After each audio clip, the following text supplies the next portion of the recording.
In this video, we're gonna sit down with Joel Nelson and talk about early ice walleye fishing, which tends to be a really popular topic this time of year. We're gonna break down location, presentation, and strategies to help you catch more fish on early ice.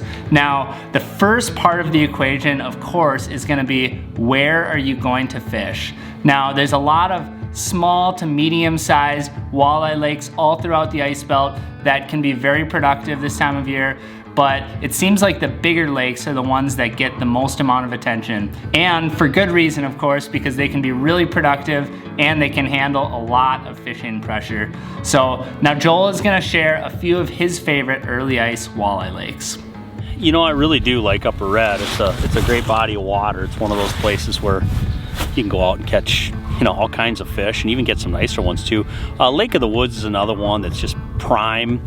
And then, you know, as ice forms, I fish my way down to a whole bunch of different bodies of water as we get down to the metro. You know, I'm from southern Minnesota, and I end up fishing those bodies of water quite a bit. Sorry, getting birdie. I gotta tighten my drag a little bit here. Sorry, I lost my train of thought. I was playing a fish, seeing a fish, and now playing a fish. So, what do we got? Oh yeah, look at that. That's a nice fish. Ooh, that is what it's all about. That is a beautiful looking fish. Just a chunk. Yeah, so like I was saying, you know, I fish a lot of lakes from the north down to the south, so early ice fishing for me looks a lot different. When it comes to favorite lakes, a lot of it depends on what's frozen, when and where. You know, I like getting on some of those first break fish just as soon as it caps over, and really you got a window of opportunity. There she goes. Really you got a window of opportunity until a lot of the wheelhouses come out, and hey, I'm one of those people too. I love fishing with my Yeti, but I kind of feel it's a window of opportunity to go out and get on some of those early ice fish, beat them up in the shallows a little bit, fish them when you can, and then, you know, when they set up on some of their midwinter spots, it's a little bit different style of fishing. Early ice, you know, so much of it is evening, break line, you know, dead sticks up in the shallows, jig and spoons, working your way around some of those other portions. So for me, early ice, you know, if I'm not pan fishing, I am walleye fishing. Now that you've decided where you're gonna fish, now it's time to get out on the ice and track them down. Here's how Joel goes about finding walleyes on early ice. Well, on basin lakes, early ice is a little bit of a misnomer. It's really just about getting out to wherever there is ice formation. You're gonna be fishing over mud, soft bottom anyway. And then early ice is all about expecting fish to be fired up and covering water for the most part. I mean, unless the fish are telling you not to cover water and you're doing well where you're at, you should expect to be catching fish early ice. Expect to be seeing fish on your graph. Expect to be getting bit. So with basin lakes, locations out on these basins and flats are highly variable, and it's all about moving from location to location. Whereas a lot of the lakes I fish in southern Minnesota a few weeks later for early ice are all about shoreline locations, shoreline main points, secondary points, inside weed turns. Weeds in the early season are a big deal when it comes to walleyes, and a lot of metro lakes, man, that's what it's all about. It's about that weed line bite. And so almost always I'll be fishing those lakes set up on a point, something really likely. When it comes to cover and structure, two is better than one. I don't want just rocks, I want rocks and weeds. I don't want just sand. I'd like to have some hard pan sand, maybe with a good weed bed around it. And based on some major shoreline structure, a big underwater point, like I said, a rock bar, a gravel bar, those kinds of things near shore. I stay away, for the most part, early ice from the mid-lake stuff. That tends to come into play more as we get into midwinter, but it's all about shorelines and, you know, kind of the southern part of the state where I fish a lot early ice. The next big piece of the puzzle is presentation. Here's how Joel likes to think about jigging them up on early ice. I think early season is a time to fish aggressively. You know, I'm gonna be fishing a lot of things that rattle, baits that have movement, have flash, have rattle. But I think it's also important not to get too far outside the box for early ice. You know, you got to remember we're all coming out of a summer worth of not fishing vertically, not using the short rods, knocking the rust off.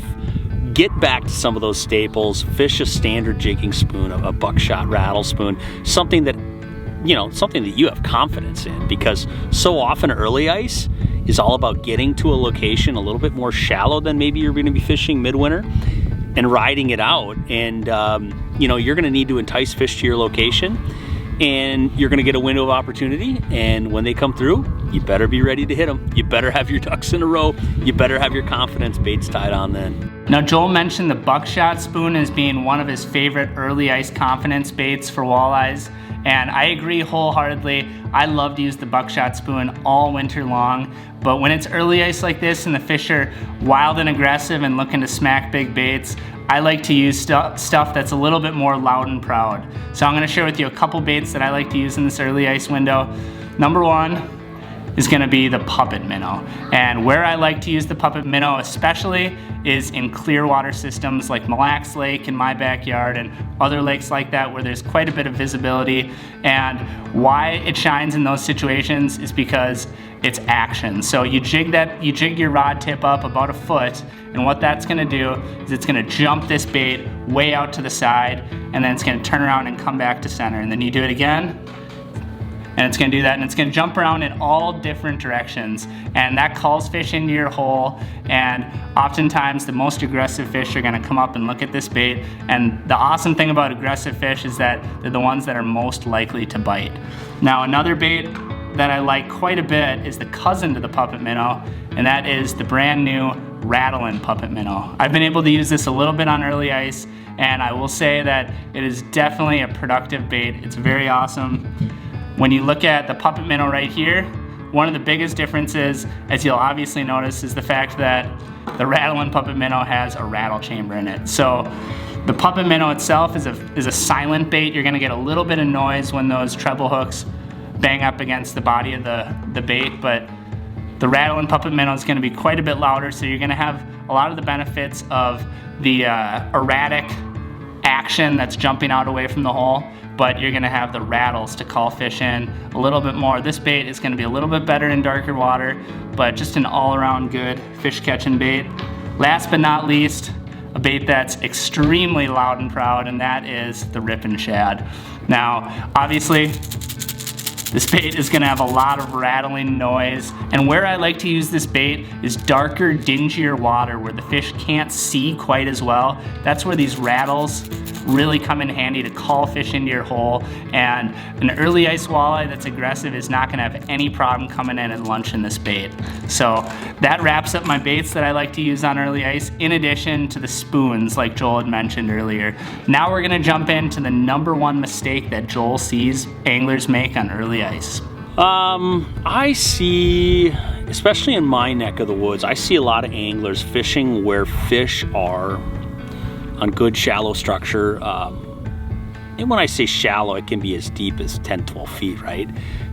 It's just not the mid-20s or 30-foot depths that you're seeing in midwinter.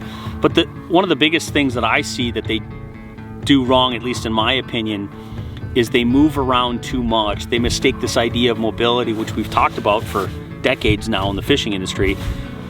We make exceptionally fast and ultra lightweight augers. We make the lightest rod and reel combinations. We have better clothing than ever before. We can hit more holes than ever before possible. But an evening early ice walleye bite is not the time to start Swiss cheese in the place.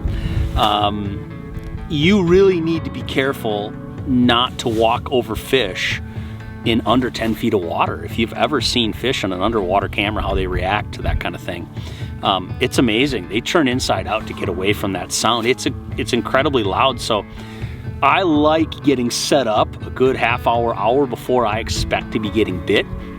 And then I'm very quietly shuffling through. I'm trying not to crunch. I'm trying not to kick. I'm trying not to drop things, because I really think that makes a big difference for early ice. Now, most of you know that this is gonna be a really busy season out on the ice. There's gonna be a lot of pressure, a lot of anglers out there fishing. So here's a few tips from Joel on how to beat the pressure and catch more walleyes on early ice. You know, a lot of the early ice walleye spots I fish are they are popular places, right? If you're fishing Mille Lacs, I think there's not many people that don't know some of the early ice access points and where they're going to get on. For that reason, I think almost waiting till you can wheeler on some of it, although it's not technically early ice, gives you more options to go up and down the shoreline.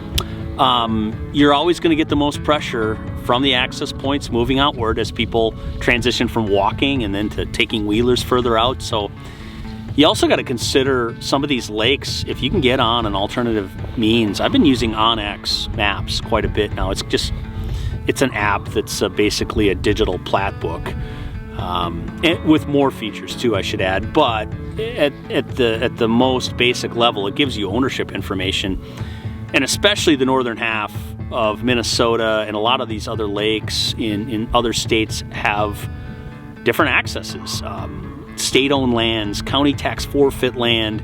If you can get on a lake that has a public access from an alternative means, you literally just take the script and flip it upside down. You're approaching from an area that just hasn't been pressured. So that's one of my favorite things to do for bluegills. I don't think people do it enough for walleyes. Next up, let's talk about chasing down big fish. Now, we all love getting our limit of eater-sized walleyes when we're out there so we can take something home for the pan, but nothing compares to putting a big trophy walleye on the ice. Yeah, you know, I think early ice is really cool because it is a time where you can go hog hunting, right? I mean, these fish in a lot of water bodies, you know, I fished a lot this fall. It's amazing how there's just nobody out in the fall, and it's a real opportunity to get lures in front of fish that maybe haven't seen them for about 3 months. You know, it's also an opportunity if you were on any of the good like full moon trolling bites, where big fish come up shallow to just pig out on bait fish. Those same fish haven't gone very far, so it's a great time to go to those big bodies of water where those legendary shallow trolling bites have been, and beat up those exact same fish that haven't gone very far. But you know, that said, early ice to me is a great eater situation too, because you know, at the end of the day, you know, a lot of us haven't had a fresh meal of fish if we took the fall off to go hunting. So an eater's program type bite isn't out of the ordinary either. The only thing I would say is that you just change your lure sizing and approach to match. You know, a 14, 15-inch walleye to a lot of folks is a good eater.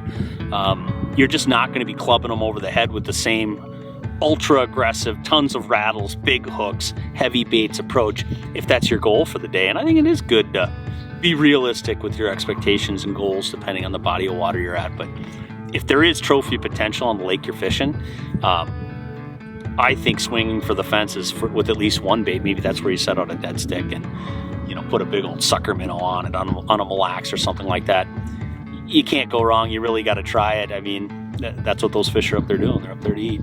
Now, early ice is notorious for having really good walleye bites, but as most of you know, fish aren't always in a bitey mood, even when the conditions are perfect. So here's a few tips from Joel on how to get more bites when the fish are being a little bit tight-lipped.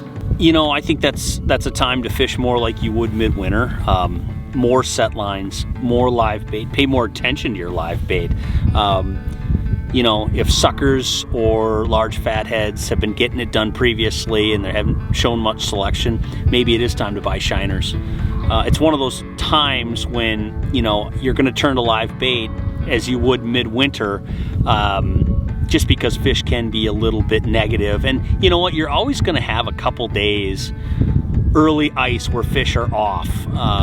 You know, I think it takes them some time to get acclimated to everything that's going on. You know, in some of the big bodies of water, you've got ice that actually stirs up sediment and makes the water cloudy. So, you know, fish need to take some time to get adjusted to their underwater environment as it relates to that. So if you go out there and you don't knock them dead the first time you're out, keep hitting some of those same spots. You know, a one and done failure isn't really a failure. At times it just takes a little bit for those fish to get used to having an ice cap over their head. Well, that about wraps things up for this video. I want to thank all of you for watching. Hopefully you were able to pick up a few different things that will put more walleyes on the ice for you this winter. If you learned anything in this video, make sure to hit that little red subscribe button down below so you can make sure that you see all the stuff we got coming out this winter. We got a lot of good stuff coming down the pipe. So once again, I want to thank you for watching, and we will see you next time.